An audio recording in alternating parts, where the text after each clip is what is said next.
Selamat pagi dan Anda kembali menyaksikan Road to CNBC Indonesia Award 2025, The Best Energy Companies dengan tema membangun ketahanan menuju target swasembada energi. Dan masih bersama dengan saya Maria Katarina.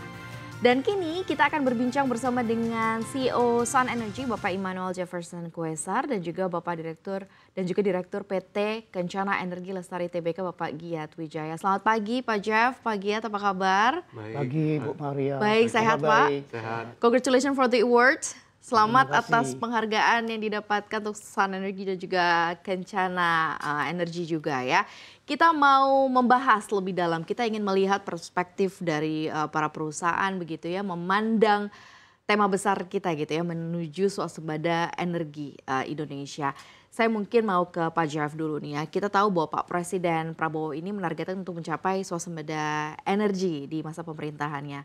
Nah, Sun sendiri ini kan dikenal sebagai pemimpin di solusi energi ya, dan juga khususnya di surya komersial gitu ya, industri-industri di Indonesia. Seperti apa sih sebenarnya peran dari Sun Energy sendiri dalam mendukung target tersebut, langkah-langkahnya juga apa sampai sejauh ini untuk bisa mensupport target pemerintah nih Pak Jeff? Ya, terima kasih Maria.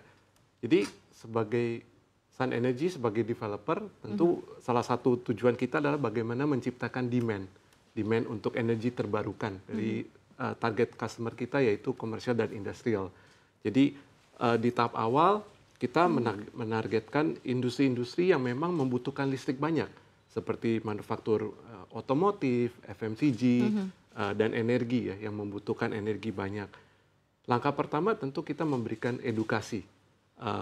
Apa sih benefitnya, keuntungannya solar, keuntungannya energi terbarukan. Dan sekarang yang kita banyak tekankan bahwa energi terbarukan itu bukan suatu yang nice to have, tapi sebenarnya sudah menjadi bagian dari penting strategi perusahaan untuk meningkatkan competitiveness. Jadi bagaimana menurunkan biaya produksi misalnya, dan apalagi banyak bisnis di Indonesia yang khususnya misalnya punya ekspor ke Eropa atau ke Amerika yang punya requirement cukup tinggi ya untuk supplier-supplier mereka. Jadi itu yang kita coba tonjolkan. Kedua juga, lalu kita tawarkan skema bisnis yang menarik. Gitu ya. Jadi awal-awal kita memperkenalkan skema rental di mana customer bisa mulai menikmati energi terbarukan tanpa dengan biaya yang besar di depan. Gitu. Jadi mereka menikmati dulu deh, belajar dulu apa sih energi terbarukan. Gitu kan. Lalu ketiga yang belakangan ini kita lakukan, mulai menawarkan apa yang kita ngomong sustainability as a service. Jadi kalau dulu kita ngomong hanya, oh saya hanya punya solar, tapi saya sekarang ngomongnya, oh bagaimana saya bisa membantu Anda, perusahaan Anda dalam dekarbonisasi perusahaan Anda. Bagaimana membantu Anda membentuk bisnis yang lebih sustainable gitu ya.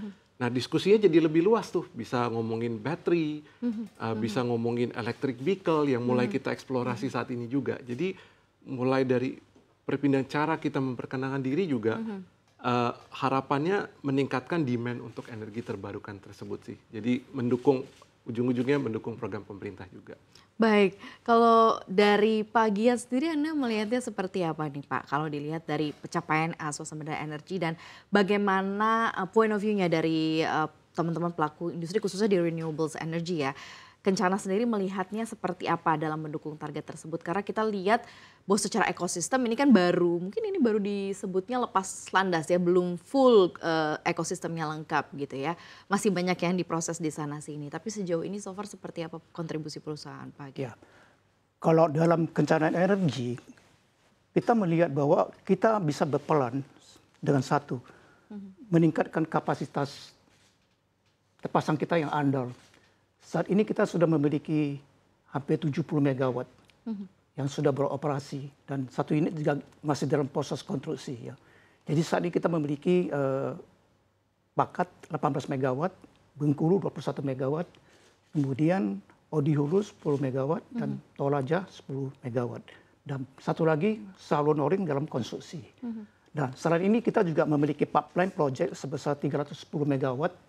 Yaitu di Sulawesi ada Saloro 95 megawatt, 75 megawatt, Karena 45, Pakat 2, dan Haraban 60, kemudian Kutalia Majangkut 35. Jadi total kita mempunyai 310 pipeline project siap mendukung ke depan. Gitu. Dan kedua, kita juga terus menggali potensi-potensi yang ada di Pulau Sumatera, Sulawesi, Kalimantan, dan Indonesia Timur guna memenuhi kebutuhan-kebutuhan listrik besi ke depan. Misalnya untuk pusat hilirisasi mineral, kayak smelter, kemudian data center, AI, ya, EV, kemudian crypto mining. Jadi kita terus mendukung itu ke depan semua aktivitas ekonomi tersebut harus berwawasan hijau dan bersih. Ya. Dan yang dengan demikian kita bisa dapat berkontribusi terhadap pemerintah dalam pencapaian bauran energi nasional sebesar 23% di tahun 2030.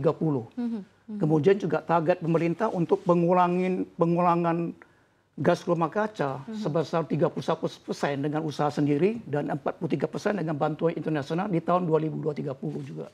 Ini adalah target pemerintah yang harus dicapai pemerintah dalam jangka waktu 5 tahun ke depan. Dan kemudian juga untuk mendukung pencapaian net zero emission dan swasembada energi Indonesia ke depannya. Oke, jadi kalau sebenarnya dilihat dari needs terhadap kebutuhan energi yang jauh lebih bersih ini ke depan pun juga sudah banyak yang membutuhkan ya. Betul. Nah, saya mau nyambung lagi nih ke Pak Giat terlebih dahulu nih.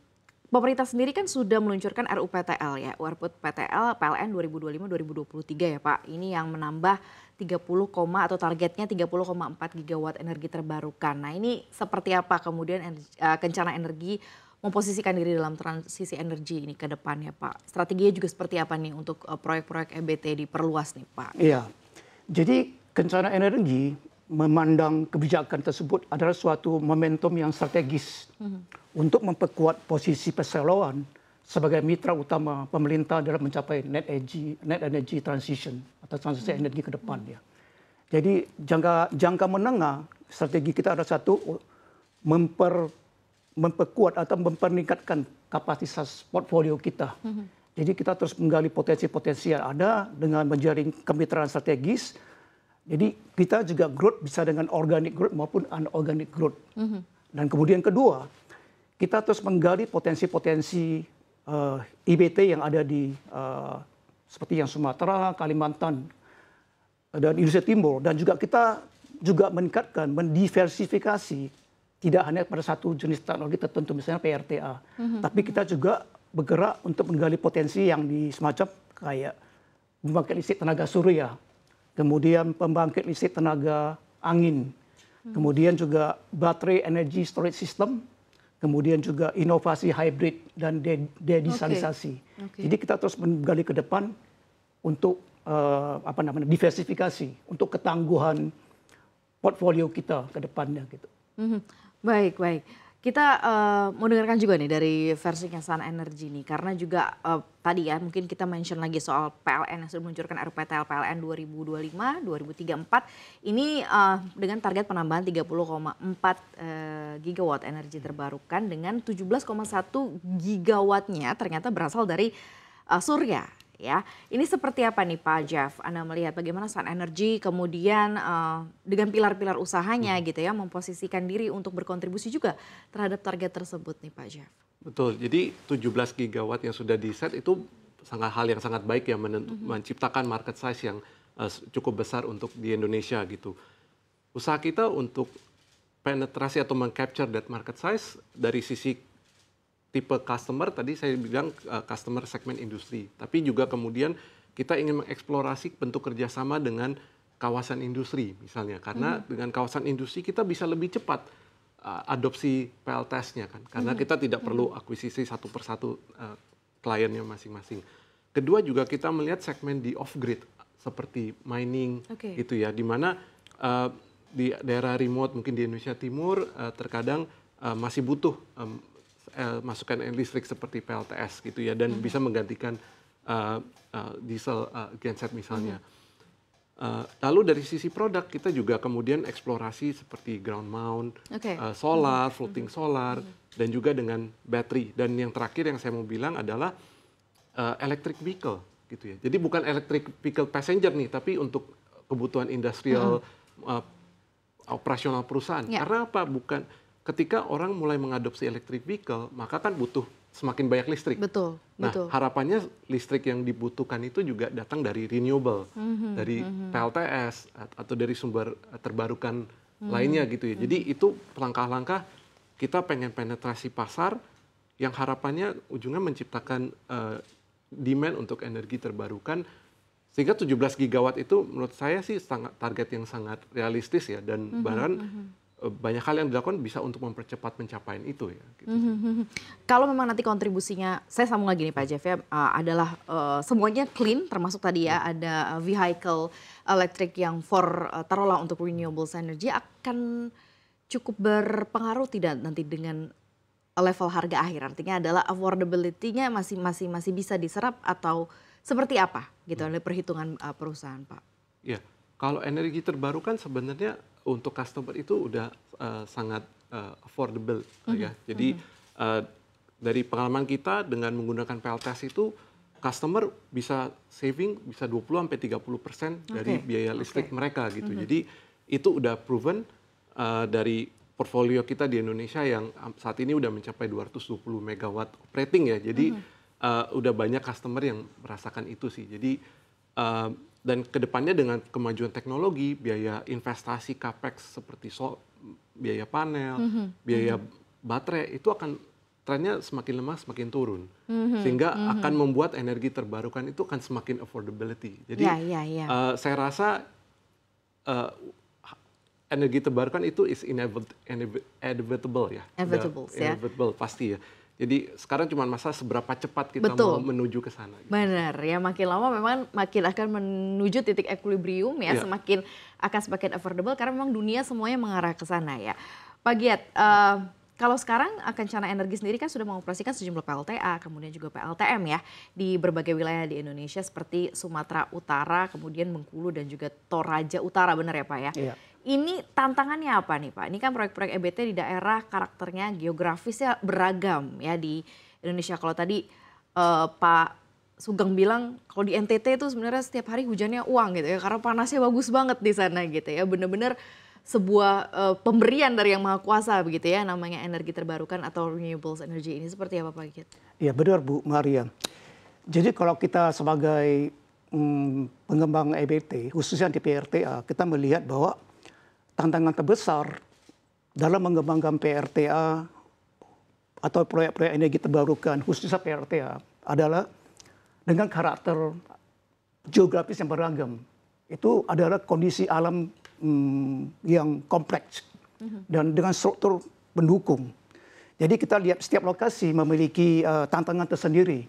Jadi seperti kondisi accessibility, kemudian kondisi topografinya, kondisi geologinya, kondisi geoseismiknya, kondisi geoteknik, hidrologi, curah hujan, semua kita pertimbangkan. Jadi setiap lokasi mempunyai tantangan tersendiri ya. Jadi kalau kita lihat sebagai contohnya, kalau medan yang sulit dan curam dan aksesnya terbatas, itu akan memberikan tantangan tersendiri dalam pembangunannya. Seperti mobilisasi peralatan yang akan sulit, logistiknya, kemudian juga proses konstruksi akan memakan waktu yang lebih lama dengan biaya yang lebih besar.